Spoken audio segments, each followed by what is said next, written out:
नमस्कार, सी24 तास मध्ये आपले स्वागत। एक नजर टाकूयात आजच्या ठळक घडामोडींवर। राज्य उत्पादन शुल्क विभागाने राज्य महामार्ग दर्शवत राज्य मार्गावरील दुकानं बंद केली। हा निर्णय चुकीचा, संजय देशमुखांचं वक्तव्य।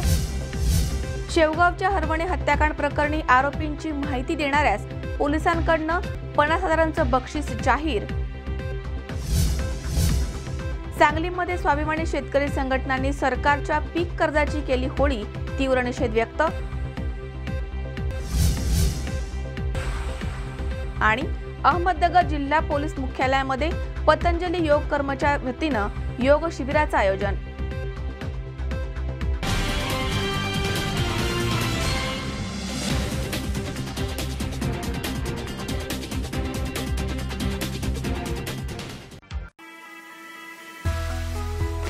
ओम आरोग्य कवच, मोफत रोगनिदान आणि अत्याधुनिक उपचार। Angioplasty, bypass, dialysis, prostate, kidney stone, thyroid, पुरुष ग्रंथी आणि मुतखडा शस्त्रक्रिया यासारख्या आणि इतर 150 आजारांवर उपचार। ओम हॉस्पिटल या खाजगी हॉस्पिटल मार्फत मोफत शस्त्रक्रिया केल्या जातील।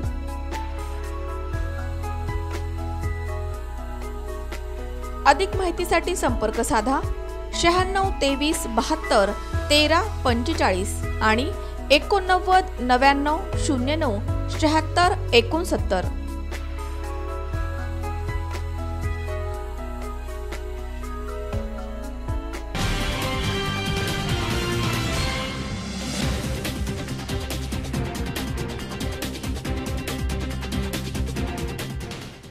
बातमीपत्रात आपलं स्वागत। पाहूया सविस्तर वृत्त। राष्ट्रीय आणि राज्य महामार्गापासून 500 मीटरच्या आतमध्ये असलेल्या हॉटेल्समध्ये मद्य विक्री करण्यास सर्वोच्च न्यायालयाने बंदी घातल्यानंतर रस्त्याच्या कडेला सर्वच दुकानं बंद झाली आहेत। मात्र महाराष्ट्र शासनाच्या सार्वजनिक बांधकाम विभागाच्या नकाशामध्ये राज्य महामार्ग हा उल्लेख नाहीये। त्यामुळे राज्य मार्ग उल्लेख नसल्यानं दारूबंदीच्या या आदेशाबाबत पेच निर्माण झालाय। राज्य महामार्ग आणि राष्ट्रीय महामार्गावरील दारूबंदी संदर्भात सर्वोच्च न्यायालयाने आदेश दिल्यानंतरही दुकानं बंद करावी लागली आहेत। मुळात सर्वसामान्य जनता आणि मद्य विक्रेते अथवा हॉटेल चालक यांना राज्यातील अनेक रस्ते कोणत्या संवर्गात मोडतात हे माहीत नाहीये। त्यामुळे लोकांमध्ये संभ्रम निर्माण झालाय। महाराष्ट्र राज्य सार्वजनिक बांधकाम विभागाकडे अकोले येथील व्यावसायिक संजय देशमुख यांनी माहितीच्या आधाराअंतर्गत रस्त्यांबाबत माहिती मागवली होती। त्यामध्ये राज्यातील अहमदनगर जिल्ह्यामधून जाणारे अकोले, संगमनेर, श्रीरामपूर, नेवासा अशा तालुक्यांना जोडणारा मार्ग हा राज्यमार्ग असल्याचं नमूद करण्यात आलंय। मात्र राज्य उत्पादन शुल्क विभागानं या मार्गास राज्य महामार्ग दर्शवित दुकानं बंद केली आहेत। त्यामुळे हा निर्णय तांत्रिकदृष्ट्या बरोबर नसल्याचं देशमुख यांचं म्हणणं आहे। नुकताच मान्य सर्वोच्च न्यायालयाने राष्ट्रीय व राज्य महामार्गावरील मद्य विक्री बंद करण्याचा निर्णय घेतलेला आहे। मी या निर्णयाचा पूर्ण आदर करतो। पण माझा प्रश्न असा आहे की महाराष्ट्रात राज्य महामार्ग ही संज्ञा नाही। त्या दृष्टीने मी 8 फेब्रुवारीला कार्यकारी अभियंत्यांचं पत्र घेतलं की ज्यात त्यांनी स्पष्टपणे राज्य मार्ग आहे असा उल्लेख केलेला आहे। त्यानंतर मी वारंवार याचा प्रकरणाचा पाठपुरावा केला आणि माझ्या असं लक्षात आलं की महाराष्ट्र शासनाने जी रस्ते विकास योजना आहे 2001 ते 21 यामध्ये फक्त 2च प्रकारचे रस्ते वर्गीकरण तक्त्यामध्ये लक्षात येतात दिसतात। एक राष्ट्रीय महामार्ग आणि बाकीचे जे आहेत ते मार्ग। मग ह्या प्रकरणाचा मी पाठपुरावा करत असताना मी वेगवेगळ्या प्रकारचे त्यांच्याकडनं दाखले घेतले, माहिती अधिकारात माहिती विचारली, नकाशाची प्रमाणित प्रत घेतली। त्या इतकंच काय पण मी माननीय अधीक्षक अभियंता अहमदनगर यांच्याकडनं त्याचं मराठीत किंवा इंग्लिशमध्ये त्याला काय म्हणतात, नॅशनल हायवेला काय म्हणतात, ग्रामीण रोडला काय म्हणतात, हेही त्यांच्याकडे मी माहितीच्या अधिकारात मागवलं। आणि त्याच्यातून एक गोष्ट अशी स्पष्टपणे समोर आली की आम्हाला जे दुकानं बंद करण्याचा आदेश दिलेला आहे तो केवळ राष्ट्रीय महामार्ग आणि राज्य महामार्ग, पण महाराष्ट्रात जी काही 2001 ते 21 रस्ते विकास योजना आहे त्या योजनेमध्ये कुठेही राज्य महामार्ग असा उल्लेख नाही। हे शेवटचं पत्र मला 31 मे 2017ला मिळालं आणि मी तात्काळ आमचे अधीक्षक राज्य उत्पादन शुल्क आणि माननीय जिल्हाधिकारी अहमदनगर यांच्याकडे याविषयी मागणी केलेली आहे की आपण ह्या सर्व गोष्टींचा विचार करावा आणि हा सगळा गोंधळ दूर करावा अशी माझी प्रामुख्याने मागणी आहे।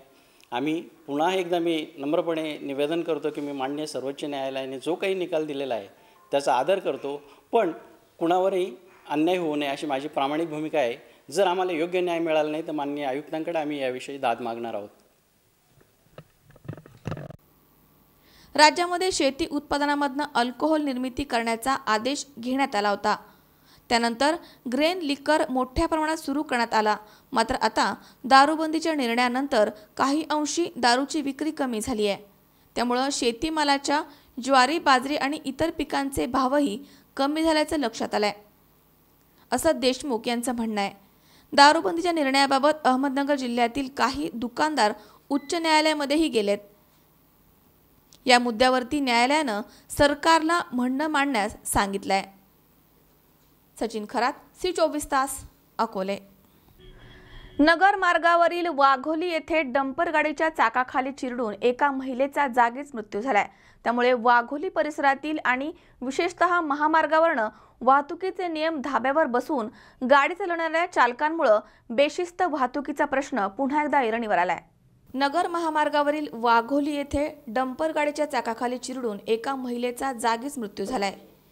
गेग्रिगी फर्नांडो हे आपल्या होंडा ॲक्टिवा या दुचाकीवरनं वाघोली येथील आठवडे बाजार करून पुणे नगर महामार्गावरनं बकोरी फाट्याकडे पत्नीसोबत घरी जात असताना त्याचवेळी त्यांच्या दुचाकीला समांतर असलेल्या वाळूनं भरलेल्या डंपरचा त्यांना धक्का लागला। त्यामुळे फर्नांडो यांची पत्नी फोनोमिला या डंपरच्या पाठीमागील चाकाखाली आल्या। अपघात एवढा भीषण होता की डंपरचं पाठीमागील चाक फोनोमिला यांच्या छातीवरनं आणि डोक्यावरनं गेलाय। त्यामुळे त्यांचा घटनास्थळीच मृत्यू झालाय। वाघोली येथील एका खासगी हॉस्पिटलमध्ये त्यांना नेल्यावरती तिथे त्यांना मृत घोषित करण्यात आलाय। अपघात स्थळावरनं गर्दीचा फायदा घेत डंपर चालक पळून जाण्यास यशस्वी झालाय। या घटनेचा पुढील तपास लोणीकंद पोलीस करतायत। गजानन गव्हाणे, C24 तास, कोरेगाव भीमा।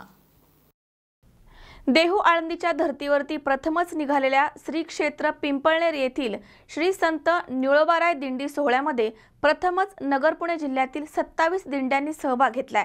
मोठ्या उत्साहामध्ये या दिंडीचे पंढरपूरकडे प्रस्थान झालाय। अहमदनगर जिल्ह्यातील श्री क्षेत्र पिंपळनेर येथील श्री संत निळोबाराय दिंडी सोहळ्यामध्ये यंदा प्रथमच नगर पुणे जिल्ह्यातील 27 दिंड्यांनी सहभाग घेतलाय। या एकत्रित दिंडी सोहळ्याचं मोठ्या भक्तिमय आणि उत्साहपूर्ण वातावरणामध्ये पंढरपूरकडे प्रस्थान झालंय। समाजसेवक अण्णा हजारे हेही श्री संत निळोबारायांचे परमभक्त आहेत। त्यांच्या प्रमुख उपस्थितीमध्ये दिंडी सोहळ्याची ग्रामप्रदक्षिणा संपन्न झाली आहे। त्यानंतर हा भक्तीचा सोहळा पंढरपूरकडे मार्गस्थ झालाय। एका आख्यायिकेनुसार तुकोबाराय आणि निळोबारायांची इंदापुरी भेट झालेली आहे। या अनुषंगानं पिंपळनेर येथूनच प्रथमच एकत्रित निघालेल्या दिंडी सोहळ्याची आणि संतश्रेष्ठ तुकोबारायांच्या दिंडी सोहळ्याची भेट इंदापूरमध्ये होणार आहे। यावेळी तुकोबारायांचे वंशज आणि निळोबारायांचे वंशज एकमेकांची गळाभेट घेणार असल्याची माहिती दिंडी सोहळा आयोजक प्रमुख अशोक सावंत यांनी दिली आहे। निळोबारायांचा पालखी सोहळा आम्ही या वर्षापासून सुरू केलाय। अहमदनगर जिल्ह्यातील जवळजवळ आणि शिरूर तालुक्यातून निळोबारायांचं जन्मस्थान आहे शिरूर तालुका आणि अहमदनगर जिल्हा येथून एकूण 27 दिंड्या या सोहळ्यामध्ये सहभागी झालेल्या आहेत। जवळजवळ 5000 मॉब सगळे वारकरी सर्व भक्तगण आज पिंपळनेरवरून पंढरीच्या दिशेने जात आहेत। जाता जाता रस्त्याने आम्ही प्रत्येक मुक्कामी प्रत्येक गावच्या ग्रामदैवताच्या ठिकाणी मुक्कामाची पालखी उतरवण्याचं नियोजन केलेलं आहे। तसंच श्रीगोंद्याला संत शेख मोहम्मद बाबांच्या तिथं गोल्ड रिंगण हा कार्यक्रम घेतलेला आहे। तिथून पुढे गेल्यानंतर आम्ही खेड मार्गे टेंभुर्णी बिगवन मार्गे इंदापूरला जाणार आहेत। तिथं जगद्गुरू संत तुकाराम महाराजांचा सोहळा तिकून लाखो समाज बरोबर येणार आहे आणि तिथं आतापर्यंत आम्ही कायम गुरु निळोबारायांचा डोक्यावरती तुकाराम महाराजांनी हात ठेवलेला फोटो पाहतो, पण प्रत्यक्षात तुकाराम महाराज आणि निळोबारायांची भेट झाली का नाही आम्हाला माहीत नाही। परंतु आम्ही अण्णांच्या मार्गदर्शनाखाली आणि तुकाराम महाराजांचे देव संस्थांच्या सर्व विश्वस्तांच्या मार्गदर्शनाखाली इंदापूरमध्ये तुकाराम महाराज आणि ठिकाणी निळोबारायांची गुरु शिष्याच्या भेटीचा कार्यक्रम त्या ठिकाणी आयोजित केला आहे। त्या ठिकाणी तुकाराम महाराजांचे वंशज हे पादुका घेऊन डोक्यावरती येतील, निळोबारायांचे वंशज पादुका डोक्यावर घेऊन येतील, एकमेकाला भेटतील, विनेकरी एकमेकाला नारळ देतील आणि तिथं दोन्ही संतांची आरती होईल। समाज आरतीमध्ये लाखो समाज त्या गुरु शिष्याच्या भेटीचा आनंद द्विगुणित करतील। ज्ञानोबा माऊली तुकारामाच्या जयघोषामध्ये निघालेल्या दिंडी सोहळ्यामध्ये महिला वारकऱ्यांची उपस्थितीही लक्षणीय आहे। देहू आळंदीच्या धर्तीवरती प्रथमच निघालेल्या पिंपळनेर येथील एकत्रित दिंडी सोहळ्याला 27 दिंड्यांनी प्रतिसाद देत वारकऱ्यांनी मोठ्या संख्येनं उपस्थिती दर्शवली आहे। वृत्तसंकलन विभाग C24 तास अहमदनगर। बार्शी कृषी उत्पन्न बाजार समितीच्या पैशांचा दुरुपयोग केल्याप्रकरणी तसेच अनियमित कारभाराबद्दल तत्कालीन सभापती तथा राष्ट्रवादीचे आमदार दिलीप सोपलांसह 20 संचालक आणि सचिवांकडून विभागून 7 कोटी 20 लाख रुपये वसूल करावे असे आदेश सहाय्यक निबंधक नालवार यांच्या एक सदस्यीय न्यायाधिकरणाने दिलेत। बाजार समितीचे मुख्य प्रशासक मिरगणे यांच्या तक्रारीवरून या गैरकारभाराला वाचा फोडण्यात आली आहे। सोलापूर जिल्ह्यातील बार्शी कृषी उत्पन्न बाजार समितीचे तत्कालीन सभापती विद्यमान आमदार दिलीप सोपल, उपसभापती कुंडलिक यादव, तत्कालीन सचिव किसन ओव्हल आणि समितीचे सर्व सदस्य यांना बाजार समितीमध्ये झालेल्या अनियमितपणास जबाबदार धरून प्रत्येकावरती वैयक्तिक आणि सामूहिकरित्या प्रत्येकी 34,32,000 रुपयांची आर्थिक जबाबदारी याप्रमाणे एकूण 7,20,80,284 निश्चित करून सदरील रक्कम वसूल करण्याचे आदेश बाजार समितीस देण्यात आलेत। बार्शी पोलीस ठाण्यामध्ये अपहार आणि गैरव्यवहार केल्याप्रकरणी गुन्हा दाखल करण्यात आला आहे। त्या आधारे ही कारवाई करण्यात आली आहे। कृषी उत्पन्न बाजार समितीत सन 2015-16च्या ऑडिट रिपोर्टमध्ये निष्पन्न झालेल्या 1,05,00,000 रुपयाच्या अपहार व गैरव्यवहारापोटी तत्कालीन सभापती व आमदार श्री दिलीप सोपल तसेच त्यांचे संचालक मंडळ व सचिव यांच्यावरती गुन्हा दाखल झालेला आहे। त्यापाठोपाठ यासंबंधी मागील 5 वर्षात केलेल्या गैरकारभाराच्या तक्रारीवरून कृषी उत्पन्न बाजार समितीच्या कलम 57/4 अन्वये नेमल्या गेलेल्या न्यायाधिकरणाने नुकताच निकाल दिला असून त्याप्रमाणे कृषी उत्पन्न बाजार समितीमध्ये गैरव्यवहार व अनियमितता करून तत्कालीन सभापती श्री दिलीप सोपल व त्यांच्या संचालक मंडळाने कृषी उत्पन्न बाजार समितीचे 7,20,00,000 रुपयाचे नुकसान केले असून या 7,20,00,000 रुपयाची जबाबदारी या संबंधितावर निश्चित करून त्यांच्याकडून वसुलीचे आदेश दिले आहेत। त्याप्रमाणे कृषी उत्पन्न बाजार समितीने सदर वसुलीसाठी माननीय जिल्हाधिकारी सोलापूर यांच्याकडे प्रकरण दिलेले आहे।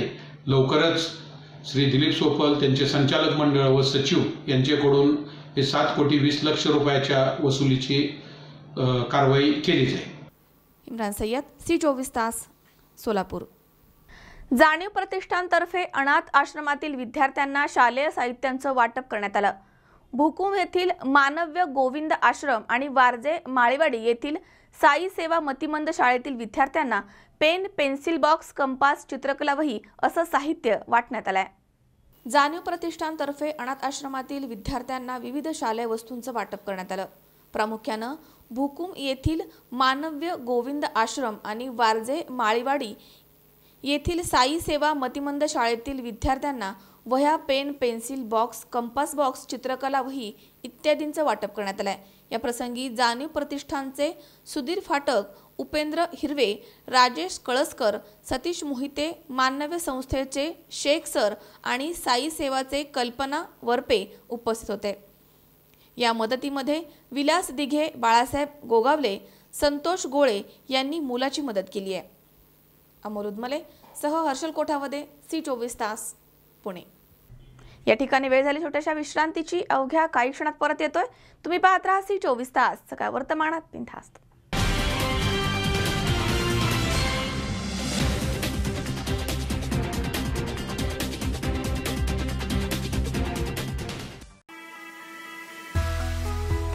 ओम आरोग्य कवच, मोफत रोगनिदान आणि अत्याधुनिक उपचार, angioplasty, bypass, dialysis, prostate, kidney stone, thyroid, पुरुष ग्रंथी आणि मुतखडा शस्त्रक्रिया यासारख्या आणि इतर 150 आजारांवर उपचार ओम हॉस्पिटल या खाजगी हॉस्पिटल मार्फत मोफत शस्त्रक्रिया केल्या जातील।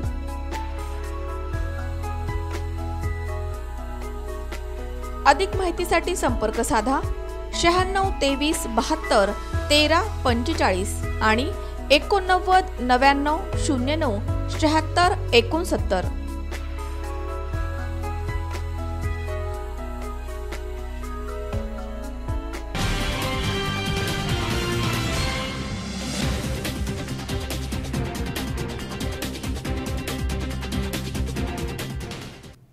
विश्रांतीनंतर बातमीपत्रात पुन्हा एकदा आपलं स्वागत। पाहूयात पुढची बातमी। शेवगाव येथील हरवणे हत्याकांडामध्ये कुटुंबातील 4 जणांची निर्घृण हत्या झाली आहे। तपास कार्यासाठी पोलीस महानिरीक्षकांकडून घटनास्थळाची पाहणी करण्यात आली आहे। आरोपीची कोणाला काही माहिती असेल तर ती पोलिसांना द्यावी। पोलीस खात्यामार्फत 50,000चं बक्षीस जाहीर करण्यात आलंय। तसेच माहिती देणाऱ्यांच्या नावाची गुप्तता देखील पाळण्यात येणार आहे। शेवगाव येथील विद्यानगर भागामध्ये अप्पासाहेब हरवणे यांच्यासह 4घांची हत्या झाली आहे। या भयानक घटनेनं सर्वजण हादरले। तपास कार्य पहिल्या दिवसापासूनच स्थानिक गुन्हे अन्वेषण विभागाकडे सोपवण्यात आलंय। घटनेच्या 3ऱ्या दिवसानंतरही खुनाचे काहीही धागेदोरे हाती लागले नाहीयेत। तपास कार्याचा आढावा घेण्यासाठी नाशिकचे विशेष पोलीस महानिरीक्षक विनयकुमार चौबे यांनी घटनास्थळाची पाहणी केली आहे। त्यानंतर त्यांच्या उपस्थितीमध्ये झालेल्या पत्रकार परिषदेमध्ये पोलीस प्रमुख रंजन कुमार शर्मा यांनी अधिक माहिती दिली आहे। यावेळी विभागीय पोलीस उपअधीक्षक अभिजित शिवतारे, अप्पर पोलीस अधीक्षक स्थानिक गुन्हे शाखेचे निरीक्षक दिलीप पवार, शेवगावचे पोलीस निरीक्षक सुरेश सपकाळे, सहाय्यक निरीक्षक नसरुद्दीन शेख, उपनिरीक्षक सुहास हट्टेकर आदी उपस्थित होते। यावेळी पोलीस अधीक्षक शर्मा म्हणाले की शेवगाव पोलीस ठाण्याच्या हद्दीमध्ये घडलेली ही घटना अत्यंत दुर्दैवी आहे। पहिल्याच दिवशी ही घटना अत्यंत गुंतागुंतीची असल्याचं स्पष्ट झालं। त्यामुळेच सुरुवातीपासूनच तपास स्थानिक गुन्हे अन्वेषण विभागाकडे सोपवण्यात आलाय। न्यायवैधक प्रयोगशाळा तसेच तज्ञ श्वानपथक त्या सर्वांच्या मोबाईल कॉलच्या डाटावरनं तसेच अनेक संमतांच्या जबाबावरनं अशा वेगवेगळ्या दृष्टिकोनामधनं पोलीस यंत्रणा तपास करते। अद्याप कोणत्याही निकषापर्यंत येण्यासारखे धागेदोरे हाती लागले नाहीयेत। आरोपीबाबत कोणास काही माहिती असेल तर निसंकोचपणे ही माहिती द्यावी असे आवाहन करून माहिती देणाऱ्याचे नावाची कोठेही वाच्यता करण्यात येणार नाहीये। याबाबत माहिती देणाऱ्यास पोलीस खात्यामार्फत 50,000चं बक्षीस दिलं जाईल असं देखील घोषित करण्यात आलंय। यावेळी कोणत्याही संशयितास अद्याप ताब्यात घेण्यात आलं नाहीये। पत्रकारांच्या प्रश्नाला उत्तर देताना त्यांनी हे स्पष्ट करून ग्रामस्थ नागरिकांनी बोलावं, शेवटी पब्लिकमधनच धागेदोरे मिळण्यास मदत होईल असंही म्हटलंय। आपल्या शेवगाव पोलीस स्टेशनच्या हद्दीमध्ये दिवसपूर्वी जे फार मोठी घटना घडलेली आहे त्याच्यामध्ये हरवणे कुटुंबचे 4 लोक हे झालेले आहेत। यांच्यामध्ये तपासणीनिमित्ताने सर्व फॉरेन्सिक एव्हिडन्सेस, त्यानंतर सर्व फिंगरप्रिंटचे एव्हिडन्सेस, त्यानंतर आणखी जे मोबाईलवर टॉकिंग वगैरेचे एव्हिडन्सेस आणि याबद्दलचे जितके साक्षीदार आहेत त्यांचे विचारपूस चालू आहे आणि जितके यांचे अँगल होऊ शकतात, थोडासा हे कॉम्प्लिकेटेड केस आहे परंतु जितके अँगलने यांचे तपास होऊ शकतात ते सर्व बाबीचे तपास चालू आहे। यांच्यामध्ये आज रोजी माननीय विशेष पोलीस महानिरीक्षक नाशिक परिक्षेत्र यांनी पण सुद्धा भेट दिलेली आहे। त्यांचे पण आम्ही मार्गदर्शन घेत आहोत। तसेच यांच्यामध्ये पहिल्या दिवसापासूनच आपल्याला कॉम्प्लिकेशन्स वाटत असल्यामुळे यांचे तपास पहिल्या दिवशीपासूनच लोकल क्राईम ब्रांचला देण्यात आलेला आहे आणि या ठिकाणी जे आपले STPO Shevgaon, additional SP Shrirampur स्वतः आम्ही सतत या गुन्ह्याचे तपासवर लक्ष ठेवून आहोत आणि यांच्यामध्ये जितके गोष्टी आहेत त्या सर्व गोष्टीचे बारकाईने तपास चालू आहे। अजून आपल्याला काही एक निश्चित जे आहे दिशा मिळालेली नाही, त्यामुळे आज रोजी आम्ही सर्वांचे आवाहन पण केलेले आहे की ज्यांना या घटनाबद्दल कुठल्याही प्रकारची माहिती असावी तर त्यांनी आम्हाला पोलिसांना शेअर करावं आणि त्यांना 50,000 रुपयापर्यंतची बक्षीस देण्यात येते आणि त्यांचे नाव जे आहे ते गुप्त ठेवण्यात येते। आपलं सर्व मीडिया यांच्या माध्यमाने आम्ही सर्व लोकांना आवाहन करतो याबद्दल कुठल्याही प्रकारची जर माहिती उपलब्ध असेल तर 3 नंबर पण आम्ही शेअर केलेला आहे। SDPO शेवगावचे, PIMचे, शेवगाव पोलीस स्टेशनचे तसेच PILCBचे नंबर पण सुद्धा शेअर केलेले आहे. आमचे नंबर बहुतांश लोकांकडे आहेच, तरीही आपल्याकडे परत सांगून देतो की 8888310000 या नंबरवर थेट SMS द्वारे किंवा फोन करून सांगू शकतात आणि त्यांचे नाव वगैरे कुठल्या प्रकारचे जाहीर करण्यात येणार नाही. आणि त्यांना जर त्यांनी खात्रीशीर माहिती दिली तर 50,000 रुपयापर्यंतचे बक्षीस पोलीस खात्याच्या वतीने त्यांना देण्यात येईल. त्यामुळे आम्ही या जे केस आहे ते उघडकीस आणण्यासाठी सतत प्रयासरत आहोत आणि यांच्यामध्ये जितके प्रकारचे अँगल होऊ शकतात तितके बरेचसे मार्गदर्शन आपण घेऊन बाकी सर्व लोकांना बोलून हे गुन्हा उघडकीस आणण्याचे आमचे सर्वोत्तरी प्रयत्न चालू आहे. संदीप देहाडराय, सालीम शेख, C24 तास, शेवगाव. संत तुकाराम पालखीनिमित्त दौंड तालुक्यातील केडगाव रेल्वे स्थानकावरती इंद्रायणी एक्सप्रेसला हॉल्ट म्हणजे थांबा देण्यात आलाय. इंद्रायणी केडगावला 5 दिवस थांबणार आहे, त्यामुळे आता भाविकांना लवकर सकाळी दर्शन घेणं सुलभ होणार आहे. संत तुकाराम पालखीनिमित्त दौंड तालुक्यातील केडगाव रेल्वे स्थानकावरती इंद्रायणी एक्सप्रेसला हॉल्ट म्हणजे थांबा देण्यात आलाय. 20 जून ते 24 जूनपर्यंत हा हॉल्ट देण्यात आलाय, अशी माहिती रेल्वे अधिकाऱ्यांनी दिली आहे. सोलापूरकडे जाणारी इंद्रायणी एक्सप्रेस गाडी ही सकाळी 10:04 केडगाव रेल्वे स्थानकामध्ये थांबणार आहे, तर पुण्याच्या दिशेने जाणारी गाडी ही सायंकाळी 5:02 केडगाव रेल्वे स्टेशनमध्ये थांबणार आहे, अशी माहिती संबंधित खात्याचे अधिकारी कृष्णन पाटील यांनी दिली आहे. 21 जून रोजी दुपारी 3च्या सुमारास संत तुकारामांची पालखी ही दौंड तालुक्यामध्ये प्रवेश करणार आहे. त्यामुळे बाहेरून येणाऱ्या भाविक भक्तांना दौंड तालुक्यातील यवत, केडगाव, वरवंड येथे संत तुकाराम महाराजांच्या पालखीचे दर्शन घेणं सुलभ होणार आहे. येणारे 5 दिवस इंद्रायणी केडगावला थांबणार आहे, त्यामुळे पुण्यामध्ये काम करत असणाऱ्या कर्मचाऱ्यांना पुण्यावरनं सकाळी लवकर येऊन दर्शन घेणंही सुलभ होणार आहे. अब्बास शेख, C24 तास, दौंड. कोरेगाव भीमा येथील मारुती मंदिरामध्ये गावच्या कामगार, तलाठी आणि सर्कल यांच्या संयुक्त विद्यमानं गावातील नागरिकांसाठी चावडी वाचनाचा कार्यक्रम राबवण्यात आलाय. यावेळी तलाठी शिरसाट यांनी ग्रामस्थांनी आपला लिखित सातबारा आणि त्यांना देण्यात आलेला संगणकीकृत सातबारा याची व्यवस्थित शहानिशा करून सोमवारी परत देण्यास सांगितलंय. कोरेगाव भीमा येथील मारुती मंदिरामध्ये गावच्या कामगार, तलाठी आणि सर्कल यांच्या संयुक्त विद्यमानं गावातील नागरिकांसाठी चावडी वाचनाचा कार्यक्रम घेण्यात आलाय. यामध्ये कोरेगाव भीमा आणि परिसरातील असंख्य शेतकरी आणि ग्रामस्थांनी उत्स्फूर्तपणे सहभाग घेतला. या चावडी वाचनाच्या कार्यक्रमाअंतर्गत 1698 पेक्षा जास्त संगणकीकृत सातबारा नागरिकांसाठी खुला करण्यात आलाय. यामध्ये अनेक नागरिकांनी गट नंबर सांगून सातबारा घेऊन तो शेतकरी काळजीपूर्वक वाचून आपल्या सातबारामध्ये काही वेगळं तर आलं नाही ना याची खात्री करत असल्याचं चित्र संपूर्ण मंदिर परिसरामध्ये पाहायला मिळालंय. सुरुवातीला गावच्या तलाठी शारदा शिरसाट यांनी ग्रामस्थांना आपलं लिखित सातबारा आणि त्यांना देण्यात येत असलेले संगणकीकृत सातबारा यांची व्यवस्थित शहानिशा करून ते सोमवारपर्यंत परत देण्यास सांगितलंय. तसेच या संगणकीकृत सातबाऱ्यामध्ये स्वतःचं नाव, क्षेत्र, पीकपाणी, पोट खराबा, फेरफार, बोजा आदी गोष्टींची पाहणी करून त्यामध्ये थोडी जरी काही चूक झाली असेल तर ती तात्काळ लाल रंगानं लिहून देण्यास सांगितलंय. यावेळी वाटण्यात आलेल्या सातबारांपैकी जवळपास 90% सातबारा बरोबर असल्याचं तलाठी कार्यालयाच्या वतीनं सांगण्यात आलंय.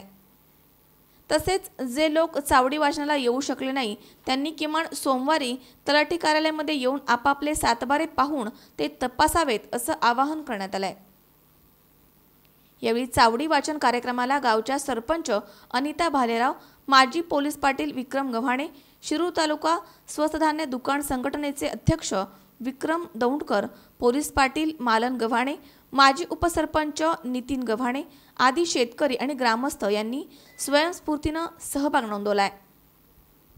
येथे चावडी वाचन कार्यक्रमासाठी या विभागाचे सर्कल ज्ञानेश्वर कावळे, कोतवाल संतोष शिंदे, क्लार्क संजय गव्हाणे, पोलीस पाटील सनसवाडीचे कोतवाल गजानन दरेकर, कोरेगाव भीमा ग्रामपंचायतीचे क्लार्क दत्ता फडतरे आणि वाडा पुनर्वसनचे क्लार्क संजय भोकरे आदींनी सहकार्य केले.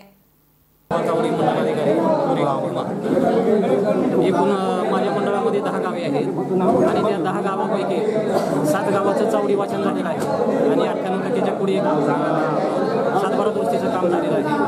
आणि आता फक्त 3 गावे माझ्या मंडळामध्ये शिल्लक आहे. त्यापैकी एका गावाचं उद्या चावडी वाचन आहे आपलं दरेकरवाडीचं, आणि आता फक्त 2 गावे माझी आता त्यापैकी 2 गावे शिल्लक राहिलेली आहेत चावडी वाचन. जवळजवळ माझं 80% काम पूर्ण झालेलं आहे.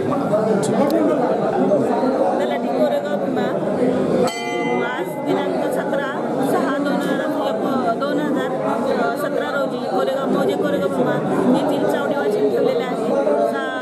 कोरेगाव भीमाचं एकूण 98.16% काम झालेलं आहे. त्यामध्ये 90% सातबारे ओके आहे, म्हणजे हस्तलिखित सातबारा आणि संगणकीकृत सातबारा जुळतो आहे.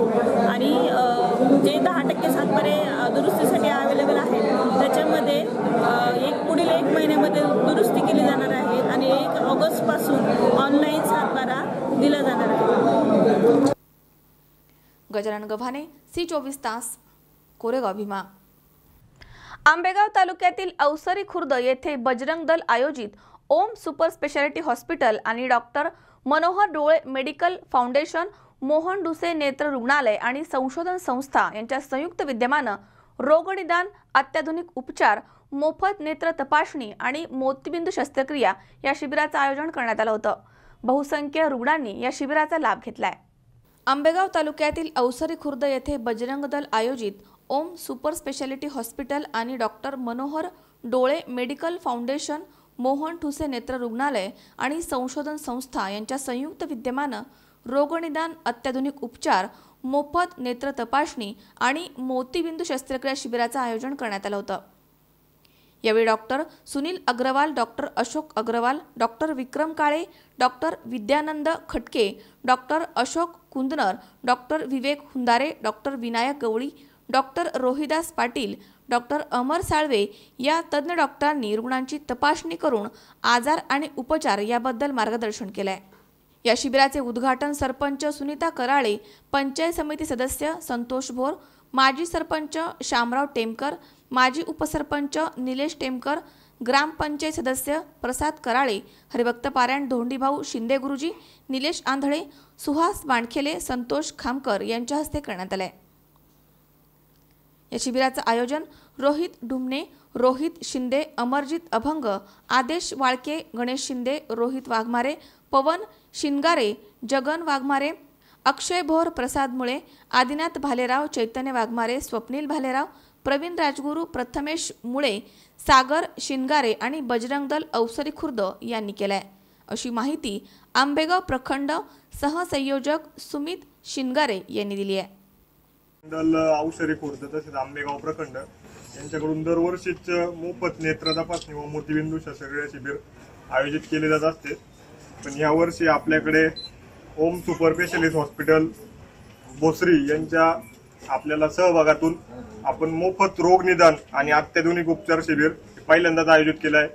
तर यामध्ये एंजिओप्लास्टी, बायपास, डायलिसिस व इतर अशाच 150 आजारांवरती मोफत शस्त्रक्रिया केल्या जातील. ते सर्व विनामूल्य असेल. त्याचप्रकारे काही किडनी स्टोन, डायबिटीज याच्यावरती म्हणजे वारंवार उपचार घेण्यासाठी आपल्याला वर्षभर लागतो. तर त्यासाठी जी काही ओपीडी असेल ती सुद्धा त्यांच्याकडून मोफत आपल्याला देण्यात आलेली आहे. आणि डॉक्टर तुमची एंजिओप्लास्टी किंवा बायपास सर्जरी ज्याच्यासाठी साधारणतः पुण्यात कुठल्याही हॉस्पिटलला गेलं तर 2.5 ते 3 लाख रुपये खर्च येतो.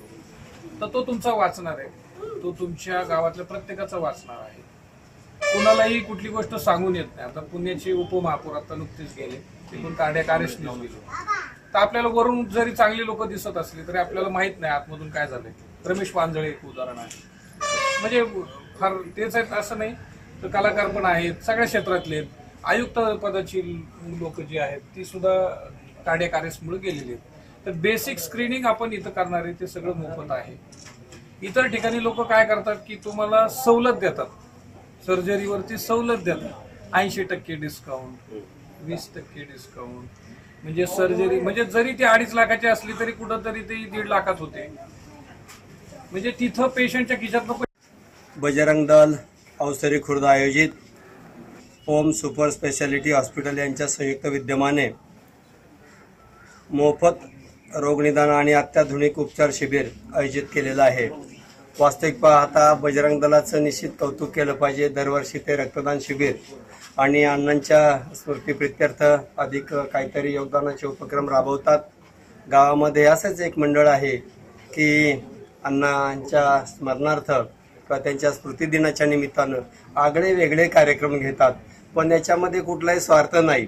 हे सेवाभावी मंडळ आणि गरजू लोकांना किंबहुना रुग्णांना जेवढे उपचार आपल्याला देता येतील मोफतमध्ये तेवढे देण्याचा प्रयत्न हे मंडळ करत असतं. मागच्या वर्षी सुद्धा असाच एक सुंदर उपक्रम आयोजित केलेला होता. मला वाटतं रक्तदान. दिनेश बानकेले सह स्वप्नील जाधव, C24 तास, मंचर. पाबळ येथील जामा मशिदीमध्ये स्थानिक पत्रकार आणि शिक्रापूर पाबळ पोलिसांच्या वतीनं इफ्तार पार्टीचं आयोजन करण्यात आलं होतं. यावेळी शिक्रापूर पोलीस स्टेशनचे निरीक्षक, पोलीस कर्मचारी तसेच मुस्लिम बांधव आणि ग्रामस्थ मोठ्या संख्येने उपस्थित होते. पाबळ येथील जामा मशिदीमध्ये स्थानिक पत्रकार आणि शिक्रापूर पाबळ पोलिसांच्या वतीनं इफ्तार पार्टीचं आयोजन करण्यात आलं होतं. यावेळी पाबळ येथील मुस्लिम बांधवांनी या सर्वांचं स्वागत करून नित्य धार्मिक कार्यक्रमांचं आयोजन करत इफ्तार पार्टीमध्ये सहभाग घेतलाय. यावेळी पाबळ येथील पत्रकार तसेच शिक्रापूर पोलीस स्टेशनचे निरीक्षक, पोलीस कर्मचारी तसेच मुस्लिम बांधव आणि ग्रामस्थ मोठ्या संख्येने उपस्थित होते. सायंकाळी 7:14 परमेश्वराचे आभार मानून नमाज अदा करताना पवित्र ग्रंथ कुराणातील जीवन आनंददायी होण्यासाठी आणि नीती नियमांचं पालन करण्यासाठी अल्लाहला साक्षी ठेवत विशेष प्रार्थना करण्यात आली आहे. यानंतर मुस्लिम आणि हिंदू बांधवांनी एकत्र येत उत्तम पदार्थांचं सेवन करत उपवास सोडलाय. पाबळ येथील ज्येष्ठ मुस्लिम बांधव दगदूभाई पठाण, सिकंदर शेठ इनामदार, आयुब शेठ इनामदार, कादरभाई गोलंदाज, सय्यदभाई इनामदार, इस्माईल इनामदार, बाबूलाल इनामदार, नजीर इनामदार, शौकत इनामदार, फकीर गोलंदाज, परवेज पठाण यांच्यासह तरुण मोठ्या संख्येने उपस्थित होते. यावेळी शिक्रापूर पोलीस स्टेशनचे पोलीस निरीक्षक यांनी पाबळ गावचं विशेष कौतुक करताना माझ्या कार्यकाळामध्ये वैयक्तिक सोडता एकही समाजवादाची तक्रार न आल्याची माहिती देऊन हिंदू मुस्लिमांमधील जातीय सलोख्याबाबत गौरव उद्गार काढलेत. शिक्रापूर पोलीस स्टेशनला येऊन मला आज बरोबर 1 वर्ष झालेलं आहे. 1 वर्षाच्या काळामध्ये गेल्या वर्षी पण पालखीनंतर मी हजर झालो होतो. आज त्याला 1 वर्ष पूर्ण झालेलं आहे. 1 वर्षभर झालं मी बघतोय पाबळ परिसर असू द्या किंवा शिक्रापूरच्या हद्दीमध्ये कुठेही हिंदू मुस्लिम सगळं समाज एकत्र एकदम असं गुण्यागोविंदाने नांदत असते. कुठल्याही तक्रारी याच्या जातीवाचक इथं घडलेल्या नाही. 1 वर्षाच्या ह्याच्यात मला कुठेही अशी एकही तक्रार, सिंगलही तक्रार आली नाही एकमेकाच्या विरुद्ध. असं वैयक्तिक कारणावरून काय असतील तर भाग वेगळा, पण दोन्ही समाज इथं शिक्रापूर पोलीस स्टेशनच्या हद्दीमध्ये एकत्रपणे सर्व सण उत्सव असतील किंवा काय असतील साजरा करतात. कधीही असे एकमेकांविषयी तक्रार नसतात. अत्यंत चांगल्या वातावरणामध्ये इथं सर्व पार पाडले जातात कार्यक्रम. यावेळी त्यांच्या समवेत पोलीस कर्मचारी PSI वारुळे, डावरे, सातपुते आणि पोलीस कर्मचारी तसेच कमलाकर रत्नपारकी, शेतकरी संघटनेचे सुभाष जाधव, पत्रकार पिंगळे, वारघडे, इनामदार नरे आणि ग्रामस्थ उपस्थित होते. या प्रसंगी जामा मशिदीचे हाफिज साब नईम इनामदार यांनी अस्खलित भाषेमध्ये स्पष्ट उच्चारासह उपस्थितांना पवित्र कुराण आणि उपवासाचं महत्त्व विशद केलंय. सुनील पिंगळे, C24 तास, पाबळ. या ठिकाणी पुन्हा एकदा वेळ झाली छोट्याशा विश्रांतीची. अवघ्या काही क्षणात परत येतोय. तुम्ही पाहत राहा C24 तास, सगळ्या वर्तमानात बिनधास्त.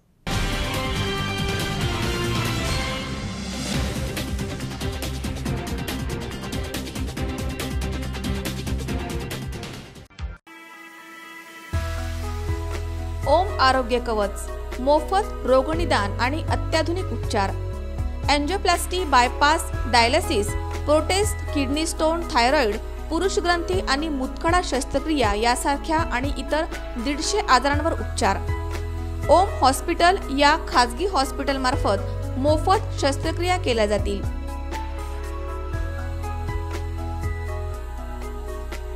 अधिक माहितीसाठी संपर्क साधा 96 23 72 13 45 आणि 89 99 09 76 69.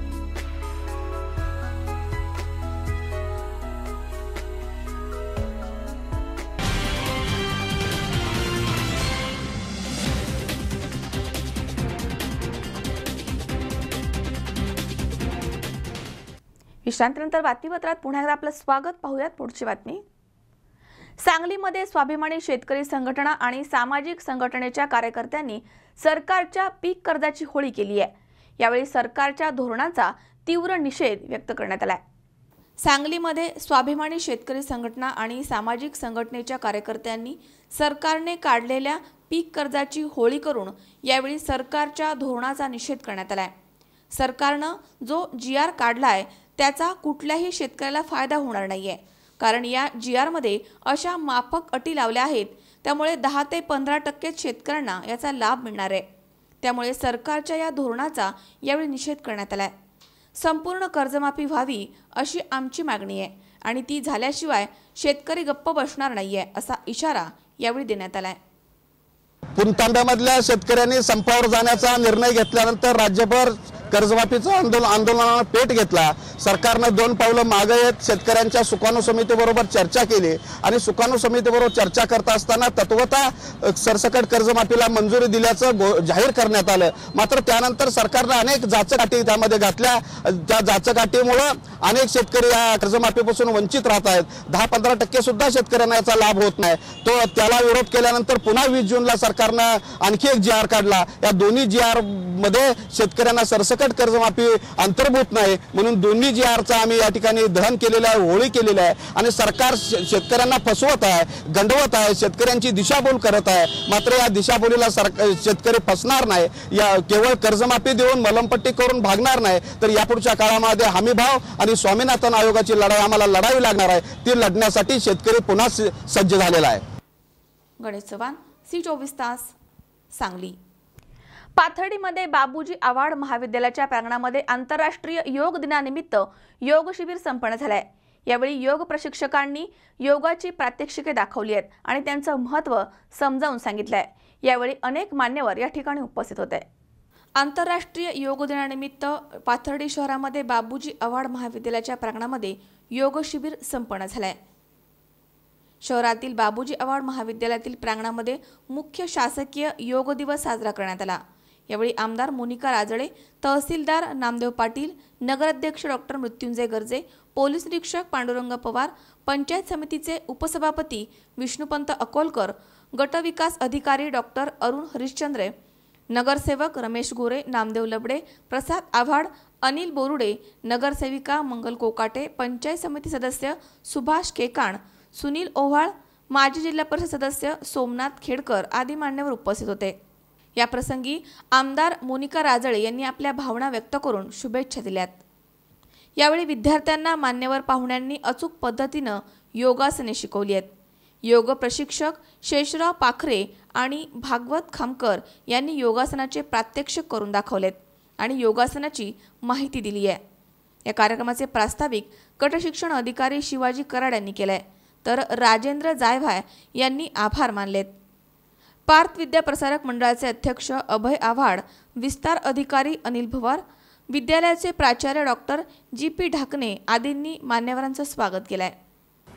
त्याचबरोबर आमचे सर्व बालमित्र मैत्रिणी, मी आपल्या सर्वांना आजच्या आंतरराष्ट्रीय योग दिनाच्या निमित्ताने या ठिकाणी शुभेच्छा व्यक्त करते. आपल्या भारतीय संस्कृतीत असेल, परंपरेत असेल, योगाचं महत्त्व, त्याचबरोबर अध्यात्माचं महत्त्व हे संपूर्ण जगाला पटवून देण्याचं काम आपल्या थोर संत महंतांनी या ठिकाणी केलेलेच आहे. परंतु भारताचे पंतप्रधान आदरणीय नरेंद्रभाई मोदीजी यांनी 3 वर्षापूर्वी जगातील भावी पिढी सुसंस्कृत झाली पाहिजे, सशक्त झाली पाहिजे, तरच ती जगातील स्पर्धेच्या युगाला अतिशय दमदारपणे तोंड देऊ शकेल. ह्या सर्व गोष्टी जर साध्य करायचं असेल तर व्यक्तिमत्व विकासामध्ये ज्या सर्व गोष्टी आपल्याला अभिप्रेत आहे, त्याचबरोबर योगही आपल्या आयुष्यात तेवढाच महत्त्वाचा आहे, आरोग्याच्या दृष्टीने असेल. आणि म्हणून संपूर्ण जगाने या आव्हानाला प्रतिसाद दिला आणि 21 जून हा आंतरराष्ट्रीय योग दिवस म्हणून आज जगभरात साजरा होतोय. या ठिकाणी मी बाबूजी आव्हाड, त्यांचे प्रमुख आदरणीय अभय काका आव्हाड त्यांचे संपूर्ण विश्वस्त या प्रक्रियेमध्ये सहभागी झाले सर्वांना या ठिकाणी मनापासून धन्यवाद देते आणि आपल्या सर्वांना शुभेच्छा देते. धन्यवाद. मुकुंद लोहिया, C24 तास, पाथर्डी. सांगलीच्या कृष्णा नदी पात्रामध्ये बेकायदा वाळू उपसा सुरू आहे. प्रशासनाचं मात्र याकडे दुर्लक्ष झालंय. त्यामुळे हा वाळू उपसा थांबवावा आणि त्यावर कारवाई करावी अशी मागणी ग्रामस्थ आणि काही नगरसेवकांनी केली आहे. सांगलीच्या कृष्णा नदी पात्रामध्ये बेकायदा वाळू उपसा सुरू आहे. मात्र प्रशासन याकडे दुर्लक्ष करतंय. या वाळू माफियांची दहशत सांगली जिल्ह्यामध्ये मोठ्या प्रमाणात आहे. तसेच राजकीय लोकांचे पाठबळ असल्यामुळे या वाळू माफियांवरती कारवाई होण्यास टाळाटाळ होतीये. जिल्ह्यामध्ये मोठ्या प्रमाणात बेकायदा वाळू उपसा सुरू आहे. आता या वाळू माफियांनी सांगलीच्या रहदारीच्या कृष्णा नदीमध्ये वाळू उपसा सुरू केलाय. रात्रीच्या वेळी या ठिकाणी वाळू उपसा सुरू असतो. मात्र प्रशासन गप्प आहे. यावरती कारवाई व्हावी अशी ग्रामस्थ आणि काही नगरसेवकांनी मागणी केली आहे. सांगली जिल्ह्यामध्ये काळं सोनं म्हणजेच वाळू माफियाचा फार मोठा दबदबा करणारा गट निर्माण झालेला आहे. सांगलीच्या जिल्ह्याच्या परिसरामध्ये एकीकडं वडगाव, शिगाव ह्या भागामध्ये 2-2 हजार ट्रक वाळूचा डेपो केला जातो. सडेआम रस्त्यावरती हा वाळूचा साठा उतरवला जातो. दुसरीकडे संखमध्ये परवाच स्वाभिमानी शेतकरी संघटना आणि शिवसेनेच्या कार्यकर्त्यांनी या वाळू चोरीच्या विरोधात आंदोलन केलं होतं. आज सांगलीमध्ये सुद्धा मोठ्या प्रमाणावर वाळूची चोरी होत असताना संपूर्ण मीडिया असेल, नागरिक असतील, हे उघड्या डोळ्याने पाहत आहेत. जे नागरिकांना दिसतं, जे मीडियाला दिसतं, ते प्रशासनाला दिसत नाही असं म्हणणं फार धाडसाचं ठरेल. यामध्ये कुठंतरी प्रशासन नक्कीच गुंतलेलं आहे. याला फार मोठा पुरावा गोळा करण्याची गरज नाही. अनेक सामाजिक संघटना, राजकीय कार्यकर्ते, NGO यांनी अक्षरशः प्रशासनाचा ह्या डोळेझाकपणाच्या पुढे गुडघे टेकलेले आहेत, हात टेकलेले आहेत. अनेक तक्रारी आजही कोर्टमध्ये आणि शासन दरबारी, प्रशासनाच्या दरबारी पेंडिंग आहेत, पण कोणतीच कारवाई केली जात नाही. मध्यंतरी आपण बरेच वेळेला पाहिलं की प्रशासनातल्या अधिकाऱ्यांवर किंवा कर्मचाऱ्यांवरती या वाळू माफियांकडून हल्ले केले जातात. पण त्याच्या मागचं खरं कारण असं आहे की प्रत्येक गाडी मागं लाखोच्या घरामध्ये हप्ते दिले जातात आणि हप्ते घेऊन परत कुठंतरी रेट टाकली तर मग हेच वाळू माफिया एकीकडे हप्ता घेता आणि परत रेट टाकता म्हणून त्यांच्यावरती हल्ले करतात. अगदी प्रांत ऑफिस, तहसीलदार ऑफिसमध्ये लावलेल्या गाड्या काढून नेण्यापर्यंत त्यांची हिंमत होते. म्हणजेच कुठंतरी या दोघांचे पडद्यामागे किंवा टेबल खालनं हात एकमेकांमध्ये गुंतलेले आहेत. त्यामुळंच वाळू माफियांचं एवढं धाडस वाढलेलं आहे. येणाऱ्या काळामध्ये सुद्धा आम्ही सगळ्या गाडी नंबर असतील, गाडीचे मालक असतील आणि ज्या स्पॉटला वाळूची चोरी होते त्या सगळ्याचे डिटेल्स आम्ही गोळा केलेले आहेत, करतो आहोत. ते घेऊन आम्ही पुन्हा एकदा शासनाकडे जाऊ, आदरणीय मंत्री चंद्रकांत दादांच्याकडे जाऊ, ज्या ठिकाणी योग्य ठिकाणी न्याय मागता येईल तिथे जाऊ. पण यानंतर या उपर जर का आम्हाला ह्या वाळू चोरीचं प्रकरण थांबलं नाही असं दिसलं तर नागरिकांना घेऊन आम्ही शिवसेनेतर्फे रस्त्यावरती उतरू आणि कुठल्याही परिस्थितीत पर्यावरणाचं. गणेश चव्हाण, C24 तास, सांगली. श्री क्षेत्र पंढरपूरकडे विठू माऊलीच्या दर्शनासाठी निघालेल्या संत श्रेष्ठ ज्ञानेश्वर महाराज आणि संत तुकाराम महाराजांच्या पालख्यांना पुणेकरांनी मंगळवारी सकाळी 6च्या सुमारास निरोप दिलाय. श्री क्षेत्र पंढरपूरला विठुरायांच्या दर्शनासाठी निघालेल्या श्री संत ज्ञानेश्वर महाराज आणि जगद्गुरू तुकाराम महाराजांच्या पालख्यांना पुणेकरांनी मंगळवारी सकाळी 6च्या सुमारास निरोप दिलाय. शहरातील मागील 2 दिवसांपासून मुक्कामी असलेल्या वारकऱ्यांनी पुढच्या मुक्कामी जाण्यासाठी पहाटे 4 वाजल्यापासून स्नानसंध्या करून ज्ञानबा तुकारामाच्या गजरामध्ये मार्गक्रमण केलंय. माऊलींच्या पालखीचा मंगळवारच्या रात्रीचा मुक्काम सासवड गावामध्ये तर तुकाराम महाराजांचा लोणी काळभोर या ठिकाणी असतो. तर भल्या पहाटेच अनेक वारकऱ्यांनी विठू नामाच्या जयघोषामध्ये आपापल्या मार्गाने प्रस्थान केलंय. 2 दिवसांपासून दोनही संतांच्या पालख्या शहरामध्ये असल्यामुळं वातावरण भक्तिमय झालं होतं. मंगळवारी सकाळी 6च्या सुमारास पालख्यांना निरोप देण्यासाठी आणि दर्शन घेण्यासाठी रस्त्याच्या दुतर्फा शहरवासियांसह भाविकांनी गर्दी केली होती. प्रत्येकाच्या मनात धन्य आजी दिन झाले संतांचे दर्शन अशीच भावना असल्याचं प्रेरित होत होतं. अमोल उदमले सह हर्षल कोठावदे, C24 तास, पुणे. या ठिकाणी पुन्हा एकदा वेळ झाली छोट्याशा विश्रांतीची. अवघ्या काही क्षणात परत येतोय. तुम्ही पाहत राहा C24 तास गावर्तमानात बिनधास्त.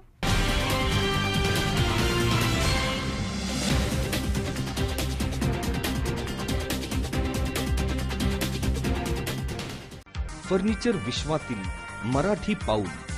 आमच्या शाखा राहुरी, राहता, सोने, सुपा, कोपरगाव आणि अहमदनगर. ग्राहक सेवा क्रमांक 9673 50 0001.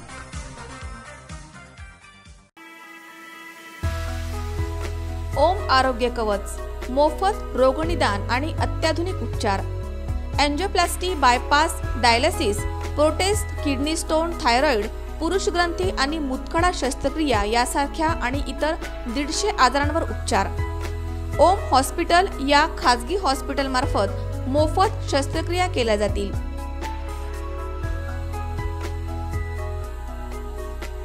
अधिक माहितीसाठी संपर्क साधा 96 23 72 13 45 आणि 89 99 09 76 69.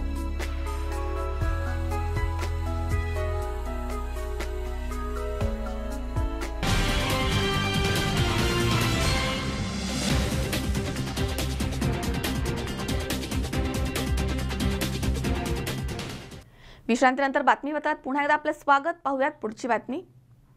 अहमदनगर जिल्हा पोलीस मुख्यालयामध्ये पतंजली योग कर्माच्या वतीनं जागतिक योग दिनानिमित्त योग शिबिराचं आयोजन करण्यात आलं होतं.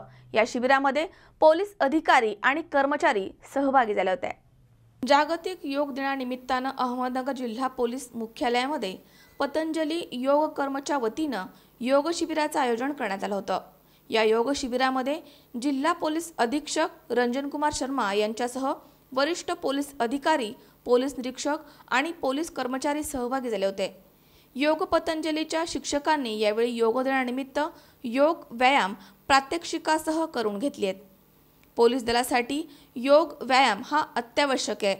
तणावपूर्ण परिस्थितीमध्ये शरीर आणि मानसिक स्वास्थ्य राखण्यासाठी योग करणं गरजेचं आहे, असं यावेळी सांगण्यात आलंय. दिवस निमित्ताने मी असं आपल्याला सांगू इच्छितो की पोलीस खात्याचे जे काम आहे ते पूर्णपणे ताणतणावाचे काम आहे. स्ट्रेसफुल कंडिशन्समध्ये आपले सर्व लोकांना, अधिकारी असो किंवा कर्मचारी असो, सर्वांना प्रत्येक 3 दिवस खूप जास्त ताणतणाव राहतात आणि हे ताणतणावापासून आपल्याला वाचवण्यासाठी, ताणतणावापासून आपलं आरोग्य चांगलं ठेवण्यासाठी योगचे खूप महत्त्व आहे. मी स्वतः दररोज 15-20 मिनिट कमीत कमी योगा करतो आणि ज्या दिवशी मी करू शकलो नाही कुठलंही कारण असतं त्या दिवशी आम्हाला चांगले वाटत नाही. तर पोलीस खात्यासाठी खूप आवश्यक आहे. मी सांगेल की हे लाईफचे एक पार्टच आहे. ज्यात प्रत्येक आपले अधिकारी, कर्मचारी प्रत्येक दिवशी अर्धा तास 1 तास योगा करू शकला तर. वृत्तसंकलन विभाग, C24 तास, अहमदनगर. आंबेगाव तालुक्यातील बहुतेक गावांमध्ये आणि शैक्षणिक संकुलामध्ये जागतिक योग दिन उत्साहात साजरा करण्यात आलाय. या निमित्तानं काही शाळेमध्ये योगबाबत माहिती देणाऱ्या प्रबोधनात्मक व्याख्यानाचं आयोजन देखील करण्यात आलं होतं. भारताचे प्रधानमंत्री नरेंद्र मोदी यांनी 27 सप्टेंबर 2014 रोजी संयुक्त राष्ट्र महासभेमध्ये भाषण करताना आंतरराष्ट्रीय योग दिवस घोषित करण्याचा प्रस्ताव मांडला होता. 11 डिसेंबर 2014 रोजी संयुक्त राष्ट्राच्या सदस्य असलेल्या 193 देशांनी 21 जून हा दिवस आंतरराष्ट्रीय योग दिवस मानला जावा या प्रस्तावाला मंजुरी दिली. हा योग दिवस संपूर्ण देशामध्ये जसा उत्साहात साजरा करण्यात आलाय तसाच तो आंबेगाव तालुक्यातील पूर्व भागामध्येही साजरा करण्यात आलाय. जारकरवाडी येथील जिल्हा परिषदेच्या प्राथमिक शाळेतही सर्व शिक्षक आणि विद्यार्थी या उपक्रमामध्ये सक्रिय सहभागी झाले होते.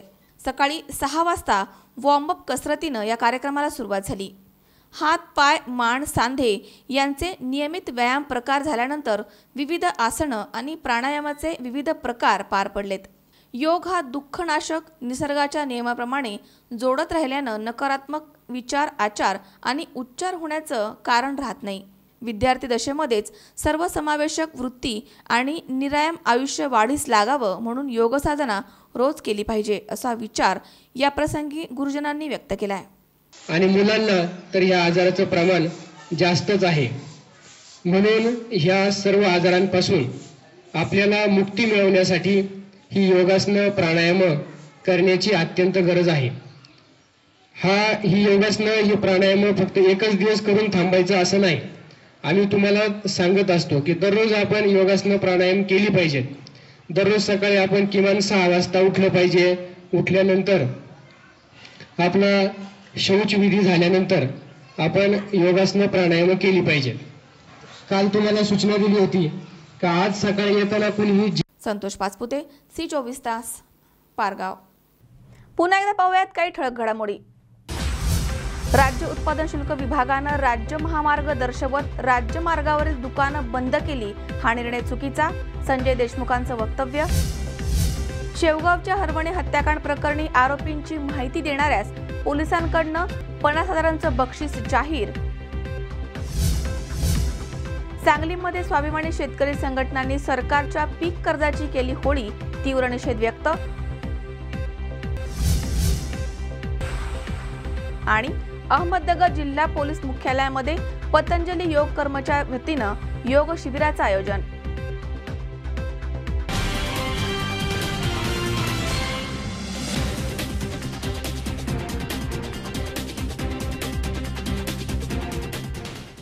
याचबरोबर बातमीपत्रात आज वेळ झाली इथेच थांबण्याची. ताज्या अपडेटसाठी बघत राहा C24 तास. सगळा वर्तमानात बिनधास्त.